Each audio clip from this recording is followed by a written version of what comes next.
The human condition is defined by a deep, relentless war, not against enemies abroad, but against the weakness and illusion within. There are ruthless truths forged in the ancient discipline of Stoicism, and if you possess the courage to face them, you become dangerous in a way that manipulators, failures, and regret can no longer touch. We were raised on a comforting story. The world is fair. People are fundamentally kind. Hard work always pays off.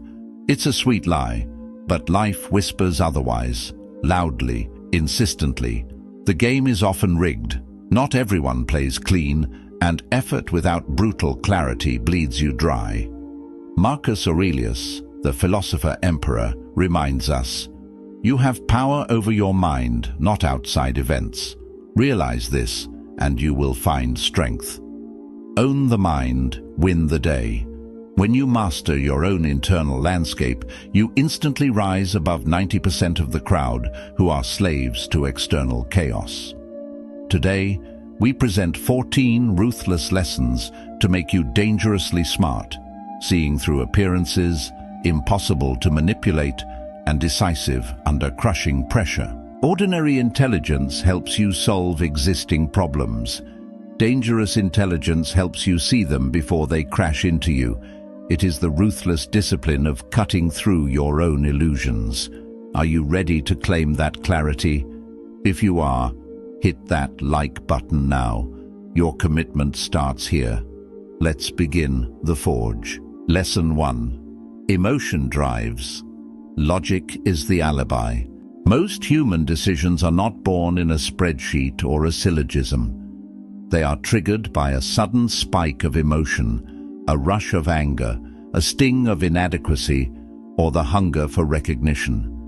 The logical explanation that follows is nothing more than the press release written after the crime is committed. Think of a man who buys a luxury car he cannot afford. He will tell you about the safety ratings, the engineering, and the resale value. But the truth is, he felt invisible at his high school reunion. He bought the car to soothe a wounded ego. The logic was the camouflage, the emotion was the driver. The strategy of the dangerously smart. When you feel a profound sense of certainty or a rush of anger, you must execute the discipline of assent. Stop. Ask, what am I really feeling right now? Is this fear? Is this a hunger to be noticed? When you stop being a slave to your chemistry, you become a master of your destiny. Lesson 2. Self-interest is the universal prime mover. Everyone, without exception, acts in their own perceived interest. This is not cynicism, it is the ultimate liberating reality. Once you see this truth clearly, your disappointment in people evaporates. Why? Because you stop demanding that they defy gravity. We want to believe in pure, selfless altruism. But beneath every act, there is a layer of self-interest. Sometimes it is noble, like the pursuit of a legacy or the satisfaction of duty. Sometimes it is selfish, but it is always there. The strategy of the dangerously smart. Stop asking, why are they being so selfish? Instead ask, what is their current prime motive? When you find the overlap between your goals and their self-interest, you create agreements that actually last. You stop fighting human nature and start using it. Lesson 3, the lie of self-deception. Most people cannot handle the truth about themselves. They choose comfortable slavery over painful freedom. They build complex stories and elaborate intellectual defenses to protect the fragile image they have constructed. I once knew a man who constantly complained about toxic workplaces. Every time he left a job, it was the manager's fault, but he never looked at the common denominator, himself. His mind wasn't seeking truth, it was seeking protection for his ego. The strategy of the dangerously smart. The Stoics called self-deception a profound kind of slavery. If you cannot admit your part in a problem, you have no power to change it. Ask yourself every night, what truth am I actively avoiding? What piece of uncomfortable feedback did I dismiss today? These questions are the keys to your cage. Lesson 4. Envy is the tax on excellence. Your success will make some people hate you. Expect resistance as the inevitable tax on excellence. Your success is a mirror. It reflects back to others what they could be, but perhaps chose not to become. When a friend builds a thriving business, the crowd often begins sharpening knives. They make jokes about luck or privilege. Why? Because his success ruthlessly exposes their excuses. Instead of being inspired, they feel threatened. The strategy of the dangerously smart. Do not dim your light just because it hurts their eyes. Marcus Aurelius was surrounded by gossip and envy in the Roman court. His reminder was simple: their poison is their burden, not yours. Stand firm, keep building. Let your work speak louder than their bitterness. Lesson 5. Every interaction is an influence attempt. Everyone is selling you something, an idea, an action, or a feeling. Once you internalize this, you gain the power of conscious choice. Every smile, every gesture, and every well-timed question is a bid to get you to think or feel something. I remember meeting an old acquaintance for coffee. It felt nostalgic until the pivot happened, the reveal that she had joined a new business opportunity. The friendship was just the packaging. The real product was my network. The strategy of the dangerously smart. Don't assume everyone is malicious, but assume everyone has an interest. Ask with detached curiosity, what do they really want here? When you see the hidden pitch, you stop being a passive buyer and start being a sovereign chooser. Lesson 6. Trust patterns, not promises. This is the lesson that must change how you judge every relationship in your life. People are revealing their true nature all the time, in the small details, in how they treat waiters, and in whether they keep small, meaningless promises. If a business partner exaggerates his role in small meetings, he will eventually claim your role in big ones. If he fudges an expense report for $20, he will betray you for $20,000. The operating system of betrayal is written in the small choices. The strategy of the dangerously smart. Maya Angelou said, "When people show you who they are, believe them the first time. Trust actions, not words. Trust consistency, not explanations. When the evidence is clear, you adjust your boundaries, not their excuses." Lesson 7. Comfort is the enemy of growth. Comfort is not security. It is a soft prison. Voluntary difficulty is the only pathway to strength. I knew a brilliant engineer who took a cushy job with high pay and low stress. For 3 years he lived the dream. But his edge dulled. When the market shifted and he was laid off, he was helpless. The Stoics practiced voluntary discomfort, sleeping on the floor, eating simple meals, and taking cold baths. They knew that if you only accept ease, your soul will collapse when genuine hardship arrives. The strategy of the dangerously smart. Choose difficulty on purpose. Speak up when silence is safer. Train the body when the couch is calling. Every time you push into discomfort, you are sharpening your blade. Comfort kills more dreams than failure ever will. Lesson 8. Memento mori. Triviality is the real crime. You are going to die. Most of your worries are trivial noise. When you embed this truth into your daily life, the gossip, the social anxiety, and the petty office politics vanish. If you had 1 year left to live, would you waste even 10 minutes arguing with a stranger on the internet? Would you still chase the hollow approval of people you don't even like? Probably not. The strategy of the dangerously smart. Use death as a filter. It is not morbid, it is liberating. Marcus Aurelius wrote, "It is not death that a man should fear, but never beginning to live." When nothing is guaranteed, everything truly important becomes urgent. Lesson 9. The power of strategic silence. The ghost in the room. In an era defined by relentless noise, silence isn't just a virtue, It is a sophisticated weapon of psychological warfare. We live in the age of the great human leak, where people feel an almost biological compulsion to broadcast every thought, every grievance, and every half-baked plan. They speak because they are terrified of the vacuum.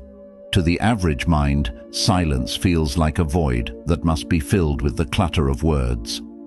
But to the dangerously smart, silence is the ultimate high ground. The Stoic philosopher Zeno famously reminded us that nature gave us 2 ears and only 1 mouth for a specific strategic reason. Most people speak to convince others of their importance, but in doing so, they achieve the opposite. They leak their insecurities, they reveal their biases, and they broadcast their weaknesses to anyone savvy enough to listen. Every time you speak out of turn or out of a need for validation, you are handing over a map of your internal territory to your rivals, the intelligence-gathering advantage. The person who speaks the least in a room usually holds the most power because they are the only ones actually observing the landscape. While everyone else is busy performing, trying to win the conversation or dominate the airwaves, the silent observer is gathering data. They are watching body language, noting inconsistencies in stories, and identifying who the real decision-makers are. Silence signals a level of self-possession that is deeply unnerving to the insecure. It tells the world that you are not desperate for approval, that you do not feel the need to justify your existence, and that you are comfortable with the weight of your own thoughts. It creates a psychological shroud around you. When you eventually do speak, your words carry the weight of a judge's gavel because they are rare, calculated, and backed by the evidence you've gathered while everyone else was talking. The strategy of the dangerously smart, the 5-second vacuum. The most effective way to utilize this power is through the 5-second pause. Most people respond to a challenge or a question in less than half a second. It is a reflex, a ping-pong style of communication that is predictable and easy to manipulate. The dangerously smart mind breaks this rhythm. The next time someone tries to pressure you, insults you, or asks you a prying question, do not respond immediately. Instead, look them directly in the eyes and wait. Count to 5 in your head. During these 5 seconds, a fascinating psychological shift occurs. Because silence is so uncomfortable for the average person, they will feel a desperate need to fix the awkwardness. They will often keep talking, backpedaling on their insult, or revealing more information than they ever intended to share. They will offer concessions you didn't even ask for, simply to break the tension of your silence. Silence as the ultimate shield. Silence also functions as an impenetrable shield. If you do not give people your words, they have nothing to twist. If you do not give them your reaction, they have no hook to pull you into their drama. To be dangerously smart is to become a ghost in the conversation. You listen to everything. You reveal nothing. You realize that in any negotiation, the person who can stay silent the longest usually walks away with the better deal. By mastering your mouth, you master your mind. You transition from a reactive animal to a sovereign observer. In a world of people who are shouting for attention, the person who can sit in silence and wait for the truth to reveal itself is the only one who is truly free. Remember, the lion doesn't need to roar to prove he's a lion. The roar is for the insecure. The true master of the room is the one whose presence is felt, even when their voice is not heard. Lesson 10. Kindness is not a strategy for the weak. Many people confuse stoic indifference with being a jerk. This is a mistake. However, the opposite is also true. Kindness without boundaries is self-destruction. If you are nice to people who disrespect you, you aren't being virtuous. You are training them to mistreat you. Real stoic kindness is rooted in justice, not in a desperate need to be liked. The strategy of the dangerously smart. Be kind, but be dangerous. Let people know that your peace is a choice, not a weakness. Set ruthless boundaries. Your energy is a finite resource. Guard it with your life. Lesson 11. Competence is the only real security, the unassailable fortress. We live in an age of fragile illusions. We have been conditioned to believe that security is something granted to us by external institutions, a prestigious job title, a steady paycheck, a degree from a famous university, or a healthy balance in a digital bank account. But the Stoics, who lived through the rise and fall of absolute regimes and the total collapse of economic systems, knew a darker truth. Everything external is on loan from fate. Your job title can be deleted by a corporate board you've never met. Your bank account can be frozen by a stroke of a bureaucrat's pen. Your reputation, built over decades, can be smeared in a single afternoon by a viral lie. If your sense of safety is built on these things, you are living in a house of cards waiting for a breeze. You aren't secure, you are merely lucky. And in an uncertain universe, luck eventually runs out. The survival of the useful history provides a brutal recurring lesson. During the fall of empires, whether it was the collapse of Rome or the modern upheavals of the 20th century, the people who survived and thrived were not those with the highest social status. The aristocrats and the middle managers were often the first to be swept away. The people who remained untouchable were the doctors, the engineers, the builders, and the master strategists. Why? Because they possessed competence. Competence is the only wealth that cannot be taxed, stolen, or confiscated. It is the ability to walk into a room full of chaos and say, "I know how to fix this." When the world is falling apart, people don't care about your LinkedIn profile or your expensive watch. They care about whether you can solve the problem in front of them. The dangerously smart individual understands that the only real fortress is the one built between their ears. The trap of status versus the power of skill. Most people waste their vital life force chasing status symbols. They want the corner office, the blue check mark, or the title of vice president.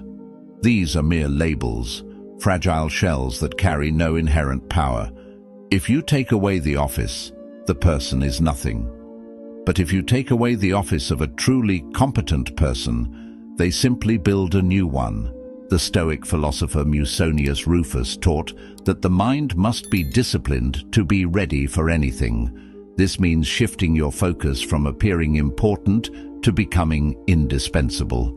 There is a massive psychological difference between the man who has a job and the man who is the skill. The man who has a job is always afraid. He is a slave to his boss's whims. The man who is the skill is free. He knows that if he is fired today, he will be hired tomorrow, or he will start his own empire. His security is internal. The strategy of the dangerously smart, the indispensability protocol. To claim this security, you must stop chasing the hollow gold of status and start chasing high-value skills. You must identify the choke points in your industry, the complex, difficult problems that everyone else is too lazy or too scared to solve, and you must own them. The protocol is simple but brutal. 1. Identify the vital. What is the one thing your industry or community cannot function without? 2. Master the difficult. Spend the hours others waste on entertainment mastering that specific high-stakes skill. 3. Build the fortress. Become so effective that removing you would cause the system to fail. When you are dangerously competent, you don't have to beg for a place at the table. They will pull out a chair for you. You don't have to fear a changing economy. You are the one who navigates it. In a world of people who are faking it until they make it, the person who actually can do the work is the only one who is truly safe. This is the ultimate Stoic freedom. To know that no matter what fate takes away, it can never take away your ability to be useful. That is the only security that exists in an uncertain universe. Lesson 12. The fallacy of fairness. We are conditioned from childhood to expect fairness. When we get passed over for a promotion or treated poorly, we cry out, "That's not fair." This is the cry of a child. The universe is not fair. It is indifferent. Rain falls on the just and the unjust alike. Expecting the world to be fair to you because you are a good person is like expecting a bull not to charge you because you are a vegetarian. The strategy of the dangerously smart. Stop looking for fairness and start looking for leverage. Don't complain about the rules of the game. Learn the rules better than anyone else and play to win. The unbothered mind accepts reality as it is, not as it should be. Lesson 13. Your environment is your destiny, the law of social contagion. There is a dangerous myth circulating in the world of self-improvement. The idea that the Stoic sage is a man of such iron will that he can live in a sewer and remain untainted. While it is true that we aim for internal sovereignty, the ancient Stoics were also pragmatic biologists of the mind. They understood a fundamental law of human nature that modern neuroscience is only now confirming. You cannot stay clean in a room full of smoke. The Stoics warned us about the contagion of souls. They realized that human beings are not closed systems. We are open loops. We are biologically wired to mirror the behaviors, the emotional states, and the speech patterns of those we spend the most time with. This isn't a choice. It is a neurological survival mechanism. If you surround yourself with 5 chronic complainers, your brain will eventually find the neural pathways to become the 6th. It is an atmospheric pressure that slowly, invisibly crushes your potential until you look just like the people you once promised yourself you would never become. The invisible erosion of the soul. Your mind is a high-fidelity sponge. It doesn't just absorb information. It absorbs standards. It absorbs the vocabulary of defeat. It absorbs the subtle cynicism that mocks ambition. It absorbs the low-level anxiety of people who live as victims of their circumstances.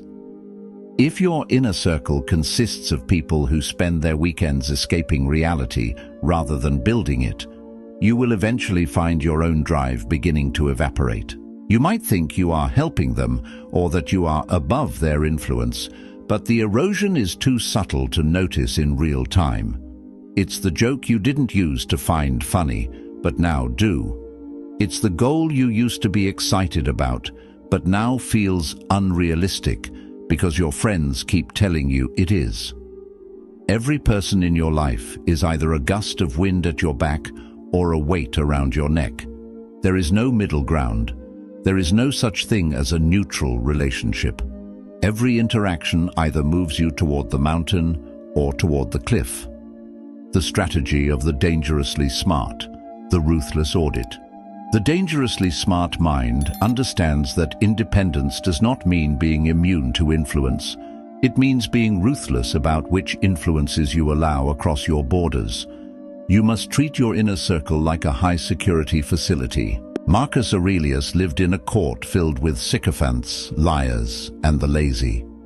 He survived by mentally distancing himself and seeking out the souls of the great through reading and deep study. He knew that if he allowed the palace gossip to become his primary reality, he would lose his edge as a ruler. You must do the same. You must perform a sovereign audit of your environment. The audit protocol. Identify the leaks.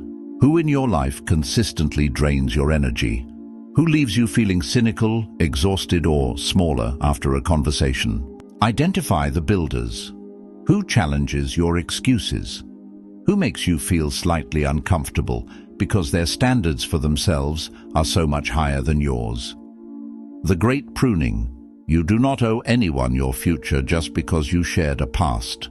If someone is encouraging your decay, you must cut the tie, or at the very least, create a massive psychological distance.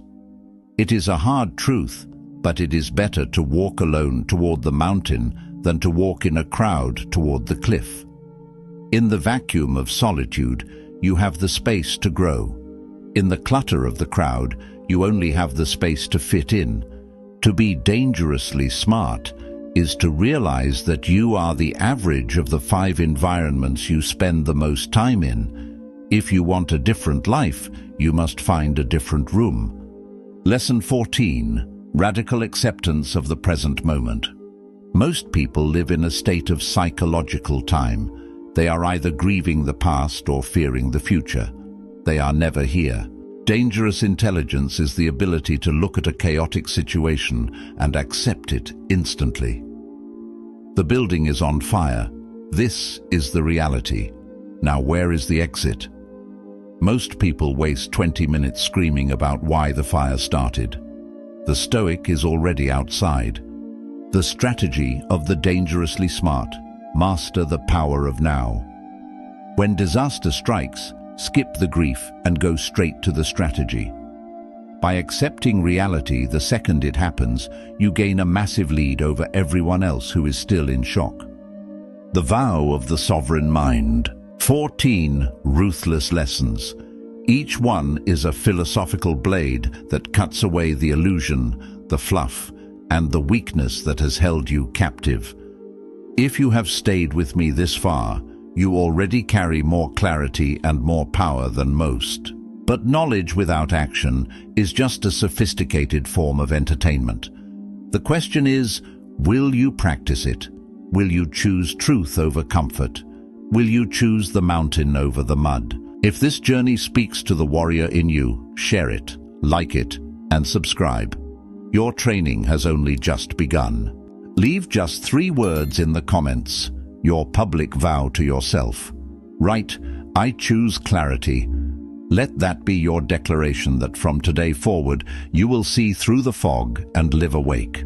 Stay still, stay wise, stay sovereign.